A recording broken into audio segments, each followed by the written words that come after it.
आंदोलन कर रहे सभी किसान साथियों की भावनाओं का ये सदन भी और ये सरकार भी आदर करती हैं, आदर करती रहेगी। और इसीलिए सरकार के वरिष्ठ मंत्री, जब ये आंदोलन पंजाब में था तब भी और बाद में भी, लगातार उनसे वार्ता कर रहे हैं, किसानों के प्रति सम्मान भाव के साथ कर रहे हैं, आदर भाव के साथ कर रहे हैं। लगातार बातचीत होती रही है और जब पंजाब में आंदोलन चल रहा था उस समय भी हुई है, दिल्ली आने के बाद हुई ऐसा नहीं है। बातचीत में किसानों की शंकाएं क्या है वो ढूंढने का भी भरपूर प्रयास किया गया। उनसे लगातार कहा गया कि भाई अपन एक एक मुद्दे पर चर्चा करें, और नरेंद्र सिंह जी तोमर ने इस विषय में विस्तार से बताया भी है राज्यसभा में, तो क्लोज बाय क्लोज चर्चा करने के लिए भी कहा। और हम मानते हैं कि अगर इसमें कोई कमी हो और सचमुच में किसान का नुकसान करते उसमें बदल करने में क्या जाता है जी। ये देशवासियों के लिए है, अगर कोई निर्णय करते हैं तो किसानों के लिए है। लेकिन हम इंतजार करते हैं, अभी भी हम इंतजार करते हैं कि वो अगर कोई चीज स्पेसिफिक बताते हैं और अगर वो कन्विंसिंग है तो हमें कोई संकोच नहीं है। ये ऑर्डिनेंस के द्वारा ये तीनों कानून लागू किए गए थे, बाद में पार्लियामेंट में भी पारित हुए। कानून लागू होने के बाद न देश में कोई मंडी बंद हुई है, कानून लागू होने के बाद न कहीं एमएसपी बंद हुआ है। ये सच्चाई है जिसको हम छुपा करके बातें करते हैं, इसका कोई मतलब नहीं है। इतना ही नहीं, एमएसपी की खरीदी भी बढ़ी है और ये कानून नए बनने के बाद बढ़ी है। माननीय अध्यक्ष जी, ये हो हल्ला, ये आवाज, ये रुकावटें डालने का प्रयास एक सोची समझी रणनीति के तहत है।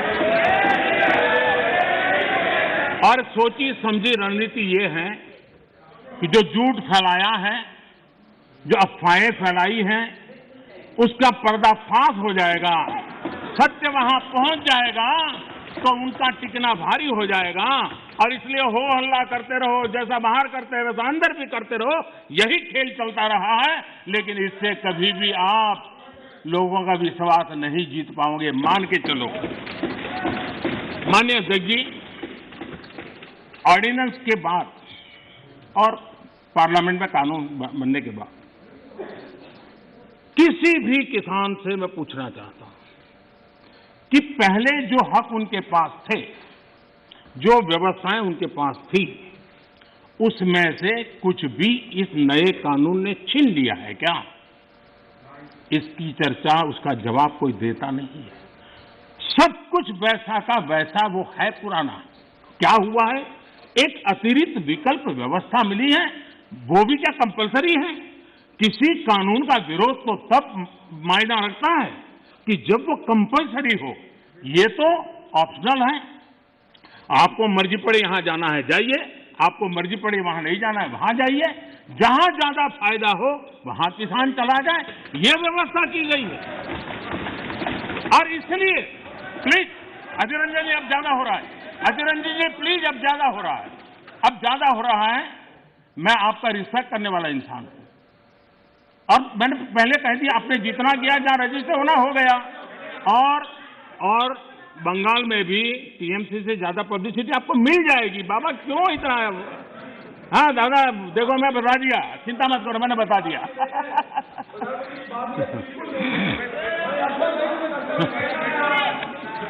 अधीर रंजन जी प्लीज, अधीर रंजन जी, अच्छा नहीं लगता है। मैं इतना आदर करता हूं, आप आज ऐसा क्यों कर रहे हैं? आप ऐसा क्यों नहीं कर रहे?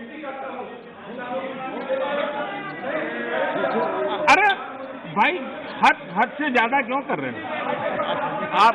Please Adhir Ranjan ji, please. माननीय सदस्य दादा प्लीज। ये नए कानून अध्यक्ष जी किसी भी के लिए बंधन करता नहीं है। ऐसे कानून है, उनके लिए ऑप्शन है, और जहां ऑप्शन है वहां विरोध के लिए कोई कारण ही नहीं बनता।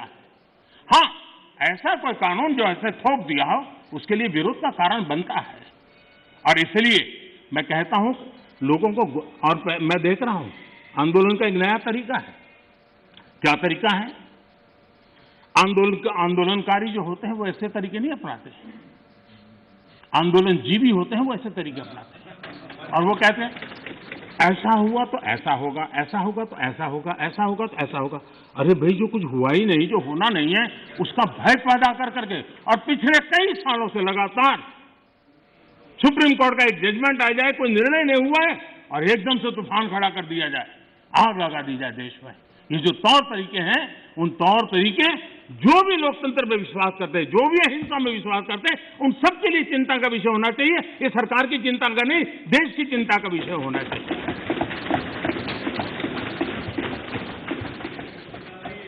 पुरानी मंडियों पर भी कोई पाबंदी नहीं है। इतना ही नहीं, इस बजट में इन मंडियों को आधुनिक बनाने के लिए, उनके इंफ्रास्ट्रक्चर को सुधारने के लिए और बजट की व्यवस्था की गई है। और उस बजट के माध्यम से माननीय अध्यक्ष जी, ये जो हमारे निर्णय है वो सर्वजन हिताय, सर्वजन सुखाय की भावना के साथ लिए गए। माननीय अध्यक्ष जी, ऐसा क्या करते हैं आप? सीनियर व्यक्ति हैं, प्लीज प्लीज बैठिए। माननीय अध्यक्ष जी, इस सदन के साथी भली भांति इस बात को समझते हैं, लेकिन कांग्रेस और कुछ दलों ने बड़े जोर शोर से बातें अपनी कही, लेकिन जिन बातों को लेकर के उनको कहना चाहिए कि भाई ये नहीं, ये अपेक्षा ये होती है कि उन्होंने इतना स्टडी करके आना है। इतना ही नहीं, जो लोग ये कहते हैं, हाँ, मैं हैरान हूं, पहली बार एक नया तर्क आया इस सदन में कि भाई हमने मांगा नहीं था तो दिया क्यों? हमने मांगा नहीं तो दिया क्यों? पहली बात है कि लेना न लेना आपकी मर्जी है, किसी ने किसी के गले मड़ा नहीं है, ऑप्शनल है, एक व्यवस्था है और देश बहुत बड़ा है। हिंदुस्तान के कुछ कोनों में इसका लाभ होगा, हो सकता है किसी एक आध कोने में न भी हो, लेकिन ये कंपलसरी नहीं है। और इसलिए मांगा और दिए का मतलब नहीं होता है। लेकिन मैं फिर भी कहना चाहता हूं, इस देश में माननीय अध्यक्ष जी, दहेज का कानून, दहेज के खिलाफ कानून बने, ये इस देश में कभी किसी ने मांग नहीं की थी, फिर भी देश की प्रगति के लिए कानून बना था।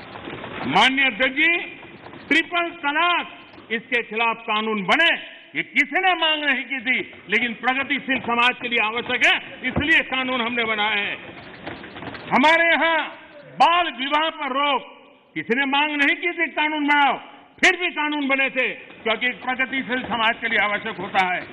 शादी की उम्र बढ़ाने के निर्णय किसी ने मांग नहीं की थी, लेकिन प्रगतिशील विचार के साथ वो निर्णय बदलने पड़ते हैं। बेटियों को संपत्ति में अधिकार किसी ने मांग नहीं की थी, लेकिन एक प्रगतिशील समाज के लिए आवश्यक होता है, तब जाकर के कानून बनाया जाता है। शिक्षा को अधिकार देने की बात किसी ने मांग नहीं की थी, लेकिन समाज के लिए आवश्यक होता है, बदलाव के लिए आवश्यक होता है, तो कानून बनते हैं। हमारी वीडियो पसंद आने पर लाइक, शेयर और सब्सक्राइब करना ना भूलें।